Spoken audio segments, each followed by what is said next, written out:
Hello दोस्तों, आप सभी का स्वागत है हमारे यूट्यूब चैनल कविंदर भैया पर।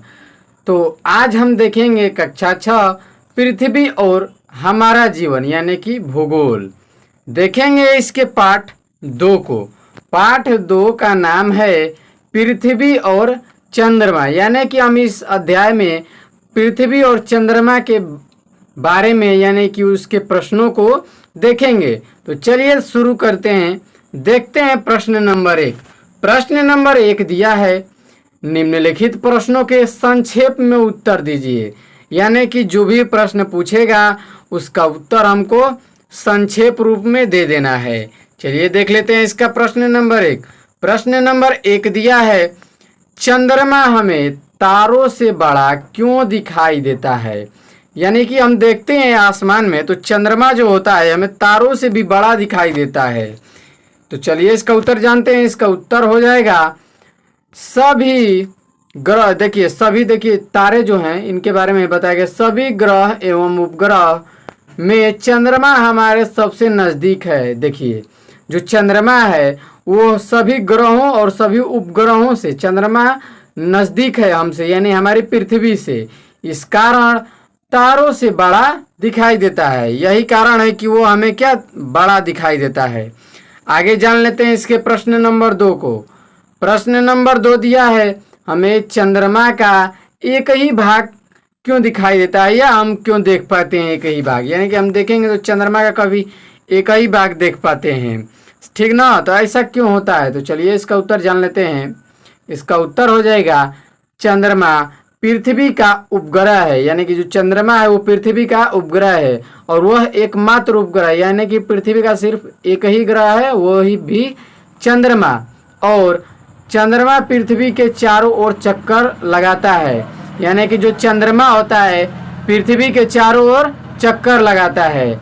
चंद्रमा एक परिक्रमण 27 दिन और 8 घंटे में पूरा करता है। यानी चंद्रमा 27 घंटे और 8 दिन में अपना एक चक्कर पूरा करता है। देखते हैं आगे। अपने अक्ष पर एक घूर्णन करने में भी चंद्रमा को इतना ही समय लगता है। यानी जो चंद्रमा है उसको अपने अक्ष पर एक घूर्णन करने में कितना समय लगता है, तो 27 दिन और 8 घंटे। यही कारण है कि हम चंद्रमा का एक ही भाग देखते हैं। कारण देखिए यही है कि हम जो चंद्रमा का कितना भाग देख पाते हैं, तो सिर्फ और सिर्फ एक ही भाग देखते हैं, जबकि दूसरा भाग हर समय हमसे क्या होता है, छिपा रहता है। जो दूसरा भाग होता है हमसे हर समय छिपा रहता है। अब देखिए दिया है, चांदनी किसे कहते हैं। चांदनी के बारे में हम लोग जानेंगे। चलिए देखते हैं इसका उत्तर। इसका उत्तर हो जाएगा, रात के समय में आकाश में सबसे तेज चमकने वाले चंद्रमा का अपना कोई प्रकाश नहीं होता है।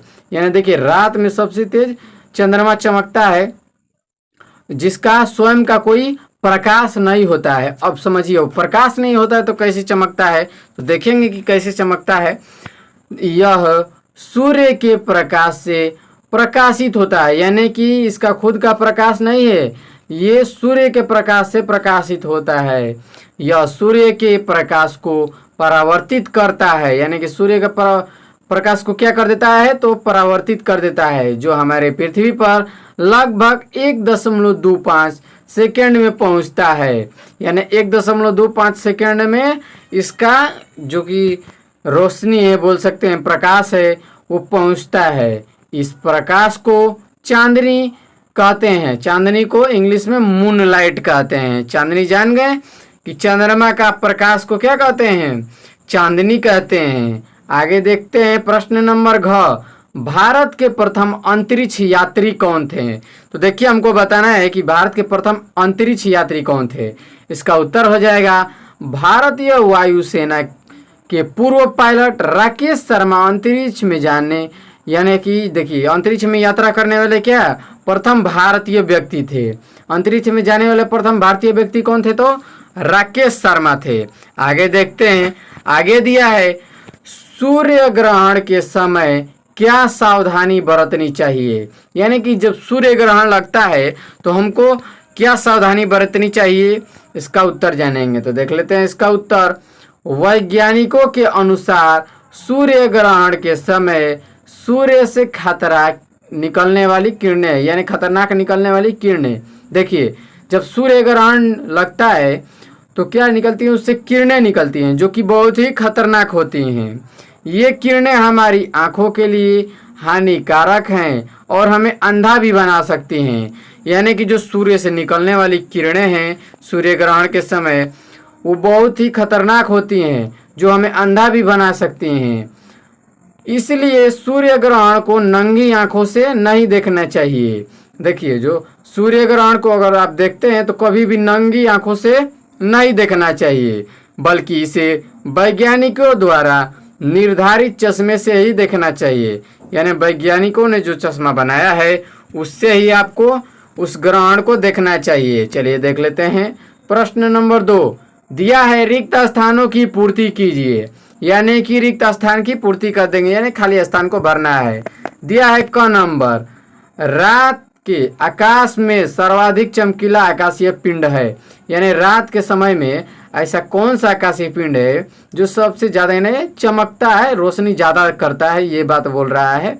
तो चंद्रमा हो जाएगा इसका उत्तर।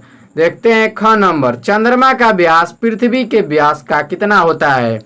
तो 1/4 होता है। आगे देखते हैं ग नंबर। ग नंबर दिया है, चंद्रमा अपनी धुरी पर एक चक्कर पूरा करता है, यानी कि कितना देर में पूरा करता है? तो 27 दिन 7 घंटे और 43 मिनट में, या इसको एक भाषा में सीधा बोल सकते हैं कि 27 दिन 8 घंटे में लगभग में समय बोलेंगे तो इस तरह से बोल सकते हैं। आगे देख लेते हैं घ नंबर। घ नंबर दिया है, चंद्रमा पर पहुंचने वाला प्रथम व्यक्ति था। यानी ऐसा कौन सा व्यक्ति था जो चंद्रमा पर सबसे पहले पहुंचा? तो नील आर्मस्ट्रांग था। अगर भारतीय व्यक्ति की बात की जाए तो भारतीय व्यक्ति को राकेश शर्मा, ठीक ना। अगर विश्व में तो विश्व में पूछा जाएगा तो नील आर्मस्ट्रांग हो जाएगा। आगे देख लेते हैं अंग नंबर। सूर्य ग्रहण के समय देखिए किसकी छाया किस पर पड़ती है? तो चंद्रमा की छाया पृथ्वी पर पड़ती है सूर्य ग्रहण के समय। 6 नंबर है, अंतरिक्ष की यात्रा करने वाले प्रथम भारतीय व्यक्ति कौन है? तो राकेश शर्मा जो हैं वो प्रथम भारतीय व्यक्ति हैं अंतरिक्ष का यात्रा करने वाला, ठीक ना। ये अंतरिक्ष का यात्रा करने वाले प्रथम व्यक्ति हैं। आगे देख लेते हैं, सही कथन के सामने सही तथा गलत कथन के सामने गलत का निशान लगाइए। चलिए देखते हैं क नंबर। जो सही होगा उसके सामने सही लगा देंगे और जो गलत होगा गलत का निशान लगा देंगे। चंद्र ग्रहण के समय पृथ्वी की छाया चंद्रमा पर पड़ती है, ये सही है तो इसका सही का निशान लगा देंगे। ख नंबर है, चंद्रमा का पृथ्वी के चारों ओर घूमना क्या कहलाता है? तो परिभ्रमण, तो ये भी क्या हो जाएगा? सही हो जाएगा। ग नंबर है, सूर्य ग्रहण को नंगी आंखों से देखना चाहिए, गलत, इसको नहीं देखना चाहिए। इसको कब कैसे देखना चाहिए? तो वैज्ञानिकों द्वारा निर्धारित चश्मे से देखना चाहिए। आगे देखते हैं घ नंबर प्रश्न। आर्यभट्ट ने सूर्य ग्रहण एवं चंद्र ग्रहण की वैज्ञानिक व्याख्या की थी।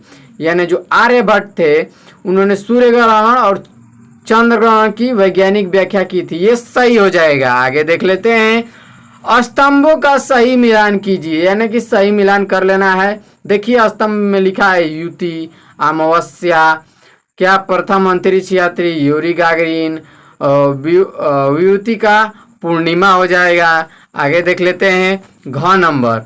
घ नंबर दिया है, चंद्रमा पर जाने वाला प्रथम व्यक्ति तो नील आर्मस्ट्रांग था। तो दोस्तों आज के लिए इतना ही, मिलते हैं इसकी अगली वीडियो में, तब तक के लिए जय हिंद।